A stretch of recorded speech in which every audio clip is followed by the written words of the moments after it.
हरिओम. आत्माराम. त्याग निरूपण भाग 13. बघा, 12व्या ओवीत आपल्याला समर्थांनी आधी काय सांगितलं होतं, जो नावरूपा वेगळा, जो ये मायेहून निराळा, जेथे जाणीवेची कळा, सर्वथा न चले. म्हणजे प्रत्येक माणसामध्ये जाणण्याचं सामर्थ्य आहे हे निश्चित आहे, पण माणूस मुळातच नश्वर आहे ना, त्याच्यामुळे त्याच्या शक्तीलाही मर्यादा येते, म्हणून त्या अनंत रूपाला तो जाणू शकत नाही. पण आता गमतीची एक गोष्ट कशी आहे माहिती आहे का जाणू शकत नाही? कारण त्याची वृत्ती ही चंचल आहे, आणि मग त्या चंचल वृत्तीमुळे काय होतं ती गंमत इथे सांगतात 13व्या ओवीमध्ये. जेथे भांबावला तर्क, जेथे भांबावला तर्क, जेथे पांगुळला विवेक, तेथे शब्दांचे कौतुक केवी घडे. मोठी गमतीची भाषा आहे ना. तर्क म्हणजे काय? तीक्ष्ण बुद्धी. एखाद्याला असे तर्क वितर्क करण्याची फार सवय असते.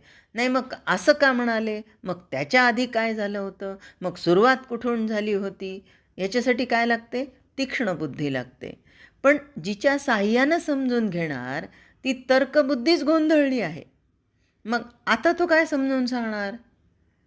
गंमत बघा. वक्तृत्वाचे धडे घ्यायला एक जण एका विद्वानाकडे गेला. पण तो विद्वान कसा होता? तोत्रा निघाला, म्हणजे बोबडं बोलणारा. आता त्याच्याकडे कसं शुद्ध बोलावं आणि कसं शुद्ध सांगावं त्यांनी, आणि त्यांनी कसं समजून सांगावं, आणि या समजून घेणाऱ्यांनी कसं समजून घ्यावं? तसं ज्या तर्काच्या बळावर तुम्ही सांगणार तो तर्कच भांबावला आहे ना, तोच अप्रतिष्ठ आहे, म्हणजे तोच एक निश्चित असं काही सांगू शकत नाही. मग वर्णन कसं करणार? आता आपण सगळेजण पिक्चर बघतो, तर त्यामध्ये आपण काय पाहतो की कोर्ट आहे, कोर्टामध्ये वकील असतात, न्यायाधीश असतो. वकिलांच्या आर्ग्युमेंटसारखं कसं आहे, एक जण उठला वकील, आणि तो जेव्हा आर्ग्युमेंट करायला लागतो तेव्हा ऐकणाऱ्यांना वाटतं, वाह काय छान बोलतोय हा वकील, एकदम छान बाजू मांडली हं. मग तो बसतो, दुसरा उठतो. दुसरा वकील जेव्हा बोलायला लागतो तेव्हा आता काय होतं, आता ह्याचंच बरोबर वाटतं. अरे, मग पहिल्याचं छान वाटलं त्याचं काय झालं? बरं, एवढंच नाही आहे, आपण जेव्हा पेपर वाचतो ना, अग्रलेख वाचताना असंच होतं. निरनिराळ्या पक्षांचे, आता पक्ष म्हणजे हे पक्षी नाही बरं का, पक्ष, या वेगवेगळे पक्ष आहेत, त्यांच्या मतांचं या बाबतीत जर काही अग्रलेख असं वाचणं सुरू असेल तर ते वाचताना प्रत्येक वेळेस वाटतं की वाह काय छान सांगितलं यांनी ना, खरंच विचार करण्यासारखी गोष्ट आहे. आणि दुसरा पक्ष त्याचं मत वाचत असता, अरे मगाशी त्या मतावर ठाम कसा झाला होता, मग आता पुन्हा वाटतं की हा विचार करण्यासारखा मुद्दा आहे. तिसरा वाचला की वाटतं पुन्हा विचार करण्यासारखा मुद्दा आहे. म्हणजे काय होतं, आमची ही बुद्धी अशी चमत्कारिक आहे की ज्याचं ऐकावं त्याचं बरंच वाटतं, आणि आपण असे भाग्यवान आहोत. नाही, खरंच याला भाग्यवान म्हणताना हसू का आलं की आपण विसरभोळे आहोत, हे आपल्याला मोठं वरदान मिळालेलं आहे. कारण सगळं ओळीनं जर आपल्याला लक्षात ठेवता आलं असतं तर किती अवघड झालं असतं. अरे, सकाळी असं ऐकलं होतं, आता हा असं म्हणतो, काय करावं? हे भांबावल्यासारखं नाही तर दुसरं काय? म्हणून ज्या तर्कबुद्धीच्या बळावर वर्णन करून सांगणार तिला जर निश्चित सांगता येणार नाही तर भांबावल्याशिवाय दुसरं काय होईल, आणि गोंधळल्याशिवाय दुसरं काय होईल? अहो, जो स्वतःच भांबावला आहे, गोंधळलेला आहे, तो एखादा निर्णय योग्य देईल का? म्हणून समर्थ इथे सांगतात, जेथे भांबावला तर्क, जेथे पांगुळला विवेक. आता विवेक म्हणजे काय? सार आसार.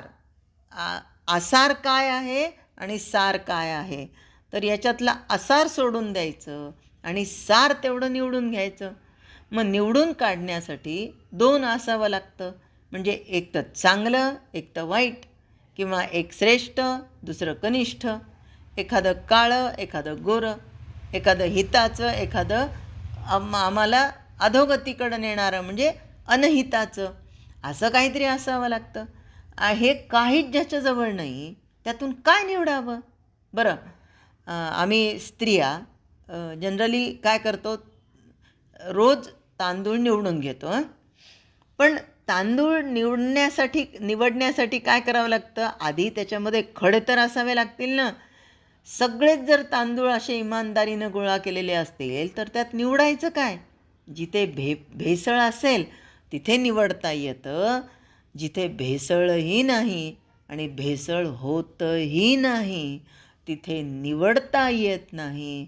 म्हणून समर्थ पांगुळला विवेक असं म्हणतात. आणि मग आता जिथे विवेकच पांगुळला म्हणजेच ज्ञानाचं म्हणजेच ब्रह्माचं स्वरूप सांगताना ज्ञानेश्वर महाराजही म्हणतात, तैसी जाणीव जेथ न रिगे, विचार मागुता पावली निघे, तर्कू आयणी नेघे अंगी जयाच्या. असं जर असेल तर त्याच्या शब्दानं वर्णन कसं करणार, त्याचं वर्णन करूच शकत नाही.